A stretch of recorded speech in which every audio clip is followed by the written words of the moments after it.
All right. Very busy day today. I will tell you, I flew from here to the coast yesterday, and it's tragic. It's tragic to see all of the damage. While the water is receded, it's almost harder to see because you can actually see the damage underneath, whether it was damage to roads, damage to railroad tracks, damage to farms. It's devastating to see the damage to the farmers. Houses still underwater. Things turned upside down, roads taken completely out. I mean, it really is harder to see what's underneath the water than the water itself. Having said that, today is going to be a very active day.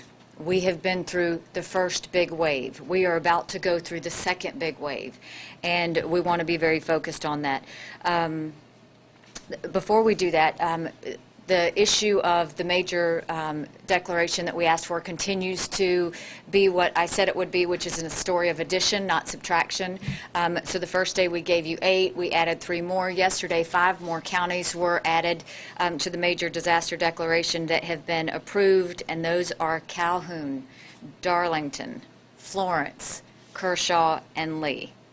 FEMA will be on the ground today assessing 3 counties. Those 3 counties are going to be Bamberg, Abbeville, and Colleton. I want to make this very, very clear. If you are a citizen in our state, regardless of any of those counties, if you have had damage of any kind whatsoever, it is important for you to register with FEMA. Call 1-800-621-FEMA.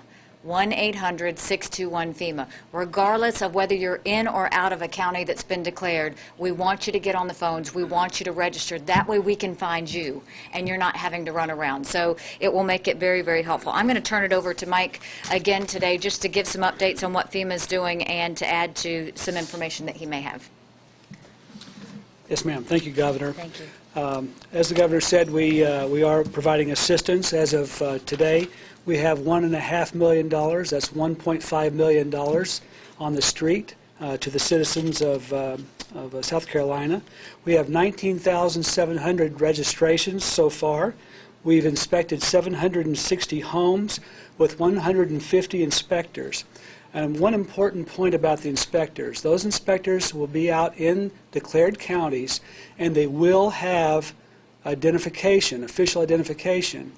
Ask for that identification to protect yourself, but we are out there to assist. And as the Governor said, we can only help you. The only way that we are able to assist you is if you call 1-800-621-3362.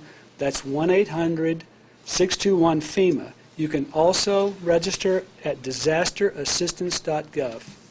Thank you very much, Mike. They continue to be great partners with us, and we continue to have a great working relationship. Okay, 3 major areas of concern today for the people of South Carolina. I know the sun is out, but if you have any family members or if you live on the coast, it is very, very important that you listen to these next 3 major areas of concern. In the next 12 hours, Georgetown will start to flood. It will get worse, and it's going to last up to 12 days. So this is an area where if you are in the area of Georgetown, you are going to see people coming and knocking on your doors telling you to get out. Please take precaution. Please do what you need to do. Highways 151 and 261 are already closed. You are going to see that we are going to close 701 and 17. All of those will be impassable from the flooding, and it will be up to 12 days that water will sit. So it's not going to do what it did before where it receded. This water is going to stay. So if you're in that area, next 12 hours, that's our #1 priority as we go forward. The second issue that we're concerned about is in the next 72 hours, Jamestown. Flooding from the Santee is already going to be an issue, but that's going to combine with Lake Marion hitting flood levels, and if that spills over into the Santee, that's going to be extremely problematic. Highway 41 will be impassable, and so DOT is working to look at those roads and make sure that we're dealing with that as we go forward. The third area of concern, Givens Ferry, in the next 72 hours will flood, affected by the Edisto flooding another 1 to 2 feet So we want everybody to be very conscious of that. Edisto is already flooded. Anyone south of Givens Ferry is going to have a problem. Anyone south of Givens Ferry is going to have a problem. Highway 651 and the alternate 17 routes are going to be looked at, and you should assume that we are going to have to be closing those going forward. These three areas, I ask if you have family in those areas, if you have friends in those areas, we are having an issue getting those people to leave because they have been in hurricane situations. This is, as the general said, a different kind of bad. So when you see that, what we need you to know is this is something that we have never dealt with before. This flooding is going to get bad, and it's going to sit for a very long time. So it's not going to be gone quickly. If you are a person sitting at home and you're saying, but does it really affect me? Any questions you have whatsoever about a road, about travel, about an area that you live in, whether you are one of those people in that area, we want you to call with your concerns to EMD. That number is 1-866-246-0133. If you have any citizen concerns right now at all, 866-246-0133. Call us when in doubt and let us answer your questions and let you know. You will see that they are going to start knocking on your doors. They're going to start asking you to leave. We want you to, I know that this is your property and this is your home, but this is your life. And we want you to be very conscious of the fact that we are trying to save it. So please do listen to us as we go forward on that. That is where all of our focus is for this team right now. Going forward. So specific areas to strongly consider evacuation would be Pawleys Island, Georgetown, Jamestown, and those areas below Givens Ferry. To give you some additional updates like we have done in the past, let's see, make sure I didn't leave anything out. DOT now has 2,100 maintenance people on the roads. That includes 200 engineers that are helping to assess. They'll be assessing these new vulnerable areas as we go forward. Secretary Hall has got 5 debris removal contractors already lined up and in place, so you can expect to see them go to work on Monday to where they start to really focus on that. I'm going to have her talk to you about that in just a few minutes. 409 road closures, of which 148 are bridge closures. I-95, that 13-mile segment, is still closed. There's a vulnerability with the bridge there, so they are working on it. They're trying to repair it as fast as they can, but it is not stable at this point, so we are not going to do that. With a lot of what we saw in terms of what the media is showing or what we saw as we were flying around, the debris is all kinds of debris. So what we saw in the winter storm, that was trees, that was limbs. Now we're seeing debris, which is more of the harder things. That's the refrigerators, the bigger furniture pieces, all of those things. I know people are just putting that on the side of the road waiting for a pickup. It doesn't work like that. So I've asked Secretary Hall to give you some sort of organization so that you will know how that debris will be picked up. Secretary Hall. Thank you, Governor. Generally, with our debris, we would like for you to consider it in 6 different categories. Normal household trash we will not collect. You need to continue to utilize your normal household collection services for disposal of that.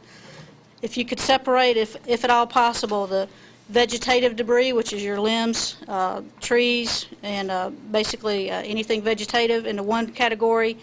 Items such as wet carpet, furniture, sheetrock, bricks and stones into another pile. Your white goods, which are your refrigerators, water heaters, any kind of appliance, into another pile. And then electronics in a pile by themselves. And then finally, any sort of household chemicals, paint, gas cans, anything like that that needs to be disposed of separately into a separate pile as well. And we will, again, be starting to make collections on those on Monday. We ask that you bring them to the edge of the roadway. Do not block the road. Do not block the drainage ditches. Do not block fire hydrants. We got to bring it to the road safely and get it there prepared for us to remove. If you're receiving insurance assistance for cleanup of your property for flood damage, do not bring your material to the roadway. Your insurance company should be working closely with them on disposal of that. Governor, I believe that concludes it, and I'll be Will that be glad on to your take questions. website? Yes, it is on our website. Okay, so 6 different categories of debris. This is one where I'll tell you to be kind to your neighbor, because if you go that effort to separate it into those 6 categories, they can pick up a lot faster, and that's the difference, and that's what we're asking. So you can put it all on the side of the road, they're not going to sort it for you. So get it right the first time, and that way that will help us, again, help you as we go forward. Unfortunately, we have gotten to, the fatality number has gone up to 17. As we go forward, the highway patrolmen continue to work hard. They have taken 5,603 calls for service to date. 2,549 have been traffic collisions. We currently have 23 shelters open with 474 occupants in those. We do think that that is going to rise with the issues that we're facing today. I specifically want to thank Director Alford and her team at DSS. They are calling every shelter every 3 hours to make sure that they have what they need. So food, water, cots, blankets, all those things that they need. We're not having any issues at this time with shortages because they are calling every 3 hours just to make sure that we are moving those to the areas as they need it. We have had, there's every day I've highlighted a group of heroes and our first responders and everybody from Highway Patrol, the troopers and everyone have been there. But just to put this into perspective, we have had 1,200 rescues statewide. That's people, that's animals, that's of all types. But 500 of those have been done by our firefighters. Our firefighters are out there. A lot of them are volunteer. They're tired. If you see one, thank them. We're trying to keep the morale up. We're trying to keep them motivated. But they have worked nonstop, and we couldn't do what we're doing without our firefighters. And so please do help us thank them when you see them, or give them a pat on the back and let them know. DNR has been fantastic, doing 700 rescues so far, and then of course the National Guard continues to assist both those groups. And so all of this is a massive team effort, but as they're starting to wane a little bit, give them that pat on the back and let them know that we're extremely grateful, because we could not do this without them. We have had 14 dam failures to date. The additional one from yesterday is a small one in Orangeburg. We are now watching 70 dams. We're getting reports on some small unregulated dams. That's the reason for the increase, so we'll continue to watch those as they go up. We have 38 boiled water advisories. Please heed this. This is contaminated water, and not to demean or anything, but remember that that includes ice. So ice, water, anything related to that, it all needs to be boiled. It all is contaminated. Take it seriously. We're trying to keep people well and healthy, and so this is one where you can help us in terms of listening to that.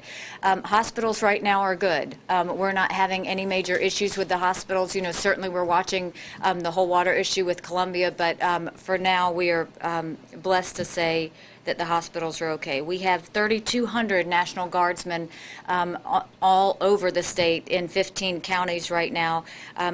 They continue to assist as needed. They're extremely flexible. General Livingston has been a great partner to me and through all of this in dealing with logistics as well as manpower and helping make sure with all of Team South Carolina that we're doing what we need to. But I'm going to have him give you an update on Columbia Canal, because I know a lot of you were concerned about that. You want me to the family too? Yeah, you just say. We've been working 2 major issues in Columbia as far as construction at this point. One was Beaver Dam in conjunction with DHEC and South Carolina DOT. The major construction has been completed on Beaver Dam. Although there is still some seepage, it continues to be monitored by DHEC. They have some concerns, but the dam is stable at this point. We may have to go back out and do a little bit more work, either South Carolina DOT or the National Guard or both. On the Columbia Canal, we've made significant progress stabilizing the water level in the canal. The objective at this point is to get the water at the level that the Columbia Water Plant can start taking water consistently out of the canal to supply about half of the city of Columbia. Ongoing efforts are being made for a temporary dam that will back the water up enough so it will then be controlled by the floodgates. Made significant progress last night. As you go by there, you may see the broken dike, you may see significant erosion downrange. That's not a real concern because all that's going to have to be rebuilt anyway. But we'll know in probably the next 24 hours whether we got that water level stabilized, but so far so good. Thank you, General. Yes, I ma'am. appreciate that. And as I said when I flew over, one of the things that really took my breath away was the number of farms that were damaged. And our farmers have been through so much. When we think about the winter storms, the 2 winter storms that we went through, the fact that they would have to go through this again, I mean, literally, the farms look like a lake. You could barely tell that there was even a farm underneath, except for just some small just a resemblance of what used to be there. So, but I did ask for Commissioner Hugh Weathers just to kind of give us an update, 1, on the status of the farmers, 2, on what our farmers should be doing, and 3, on how we move forward from this in terms of assisting them. Commissioner Weathers. Thank you, Governor. As the Governor said, our rural counties have been terribly impacted. I was up Monday and Tuesday with the National Guard and the Forestry Commission to do that same assessment, getting that bird's eye view. On Tuesday afternoon, the State Advisory Committee, which consists of the State Department of Agriculture, U.S. Department of Agriculture, and Clemson, brought together folks from different parts of the state to assess where we were in terms of projected crop losses. Currently, we're putting that number at an estimate of $300 million of crop loss. Naturally, it will take the completion of the harvest season to know what that number will be, but that is direct impact to farmers. When those dollars turn over in the rural economy, it will go up. We also met to make a disaster request to the U.S. Department of Agriculture. There are several levels, some that committee is able to do, which we did, some that we asked the governor to make those requests to the Secretary of Agriculture to open up the assistance to South Carolina farmers that should be forthcoming. Our advice to our farmers, the first call is to make is to your crop insurance agent. Years back, the federal legislation morphed into crop insurance as the first line of risk mitigation. So those calls should be made and understand what their crop standing is, and we advise farmers not to make any additional investments in those crops until that assessment has been done. So again, I visited the same areas that the governor did, saw farms that looked like 1,000-acre lakes on the Black River, on the Catawba River, PD. So the devastation is there.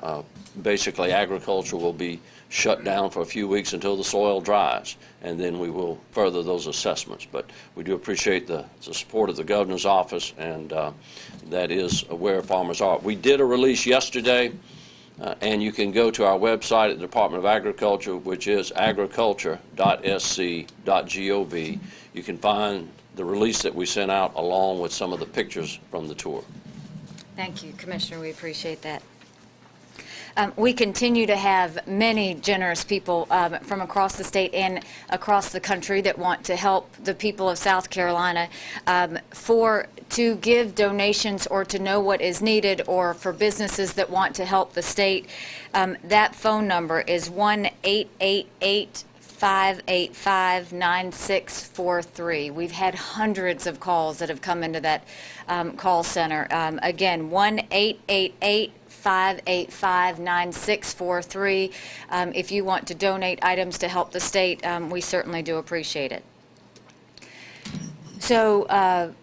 So today's going to be another tough day, but we are going to push through this. I am now headed down to the 4 counties that we are extremely concerned about. Those 3 areas are our biggest concern right now. We are going to continue assessments and continue recovery, but this team's priority is on those areas that we talked about. We cannot stress enough how much we want you to be safe. For those of you that have lost anything, I am extremely sorry that you are going through this. But I want to remind you that we are working in a coordinated effort to make sure that everything that is available to you will be there. So you have been extremely responsible in the way that you have listened to us. We will be extremely accountable in the way that we listen to you. And I want to remind you that South Carolina may be bruised, but we are not broken. And so we will have scars from this, but it will be a reminder of how strong we are, a reminder of how faithful we are, and a reminder of how we have really been resilient through anything that comes our way. So please, let's continue to push through this, this storm, 1,000-year rainfall, whatever it is now, and let's get through it. Let's get through it together. We have worked as a state that has been exemplary across the country on how to go through crisis. Let's continue to show the people in our state and the rest of the country a way that they can all be proud. Thank you very much. Please be safe. God bless. And with that, we will now open it up for any questions that you may have. Governor, can you give us some sense of where you intend to go? We'd heard that the rivers are rising. All three of those So- primary areas, that's where I'm going to be headed. I'm headed down that way. It's going to be about 4 counties. But I will tell you, when we were flying yesterday to the coast, we were very much, you could see the water moving. I mean, you could literally see it as it's moving from the Midlands down. You could see where it was rising. It's now going down that way. And so, you know, our goal is really, to be very honest, is we have thousands of people that won't move, and we've got to get them to move, and we've got to get them to see the seriousness of the fact that they don't need to be sitting in flooded areas for 12 days. They don't need to be put in that situation, and I want to make sure that we've got the manpower to get them out. And so we've already pre-positioned our swiftwater rescue team. DNR's already done that. All of our law enforcement is helping with DOT to make sure that the road closures are happening in a quick fashion.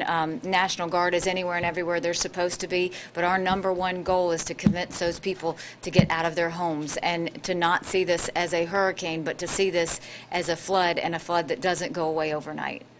Governor, do you feel that South Carolina has invested enough in infrastructure over the past 2 years? You know, I don't think that's a question we need to be. I get that y'all want to talk about those types of things. We have to get through this event.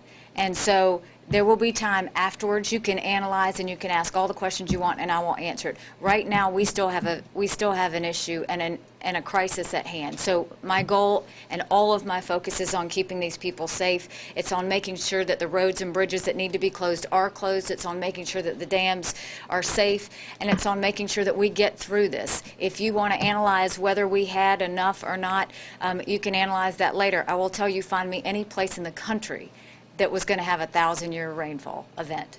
There is no way that we ever could have predicted this was going to happen. Having said that, there's no way that we're not going to come out of this stronger than when we started. Governor Haley, what is it about people?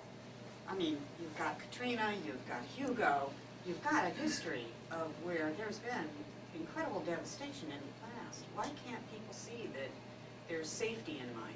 Is there something about the inability to trust government here? No, it's because the sun's out.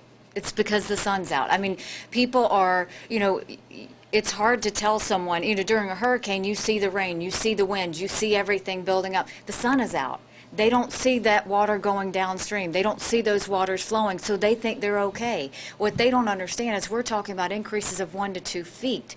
So this is going to be something that is going to be an event like they haven't had before. They got hit the first time and they survived it and they think it's okay. This is a second hit that could be worse. And so, and the worst part of it for us is that water's going to stay. There's no place for it to go. And so it's not anything to say about the citizens. It's just the fact that we have strong people in South Carolina, and I love that about them. And they are strong-willed and so am I. But this is one where we want them to know that just take our advice on this. And there's thousands of people who have. I mean, up until now, what I'm so proud of is the citizens have listened in South Carolina. But this is now a situation where we have to go and remind them that the sun is out, but the water is coming. And we need you to get out.